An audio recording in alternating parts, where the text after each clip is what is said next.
داؤ پر لگانے کے لیے تیار ہے۔ یہ وہ جذبہ تھا جس نے لوگوں کے دلوں میں اسلام کو زندہ کر دیا۔ تو بھائیو، اللہ نے اس امت کا انتخاب کیا ہے، یہ آخری نبی کی آخری امت ہے۔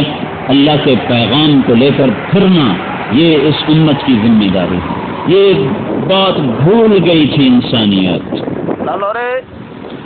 دو نظام چل رہے تھے، ایک مدرسے تھے، خانقاہیں تھیں۔ خانقاہوں میں طلب والے جاتے تھے، مدرسوں میں بھی طلب والے جاتے تھے۔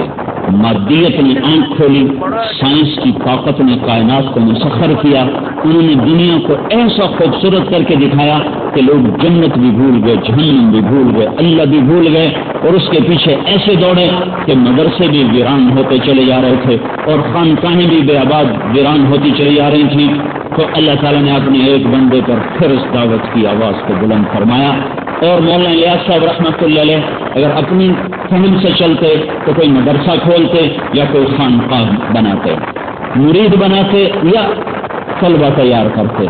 یہی ان کا کام، اسی میں سے وہ نکلے تھے، یہی کچھ انہوں نے دیکھا تھا، یہی کچھ انہوں نے سیکھا تھا۔ لیکن اس اللہ کے بندے پر اللہ کی طرف سے امت کا علاج القاء ہوا۔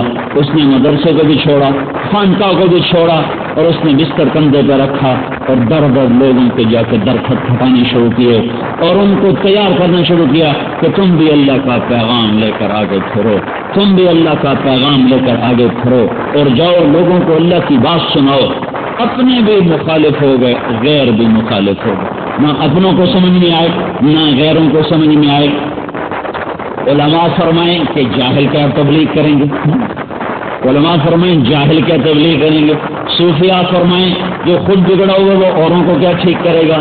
یہ اس طرح دونوں طبقے تبلیغ سے دور غیر کیا کام شروع کر دیا، علم کو ذلیل کر دیا، دین کو ذلیل کر دیا، بدماشوں کے پیچھے پھرتا ہے اور لوگوں کے پیچھے پھرتا ہے جو مارتے ہیں اور گالیاں دیتے ہیں اور دھکے دیتے ہیں، اور وہ اس آدمی نے دیوانہ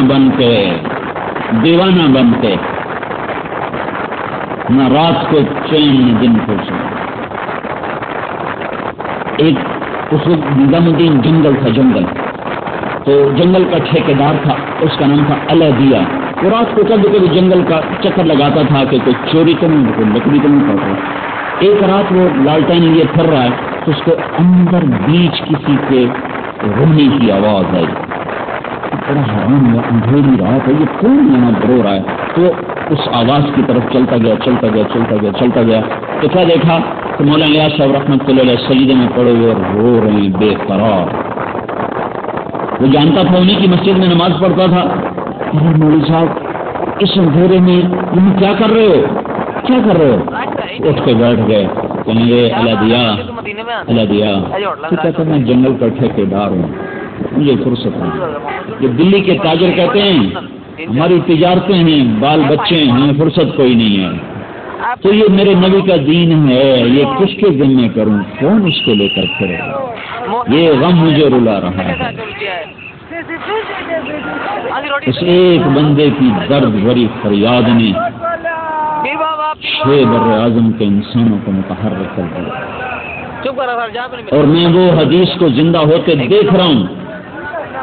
میں 6 بر اعظم میں خود گیا ہوں، اللہ نے 6 بر اعظم آباد کیے ہیں، ان 6 میں اللہ نے میرے قدم لگوائے ہیں۔ میں تاجر بن کے نہیں گیا ہوں اور سیاح بن کے نہیں گیا ہوں، اسی دعوت کی نسبت کے ساتھ اللہ مجھے لے کر گیا ہے، اور مجھے وہ حدیث زندہ ہوتی نظر آ رہی کہ ایک دن آئے گا ہر کچے پکے گھر میں تیرے باپ کا کلمہ داخل ہو جائے گا۔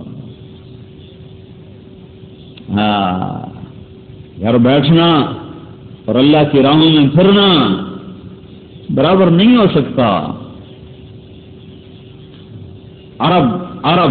عرب کا مطلب ہی نقل و حرکت ہے۔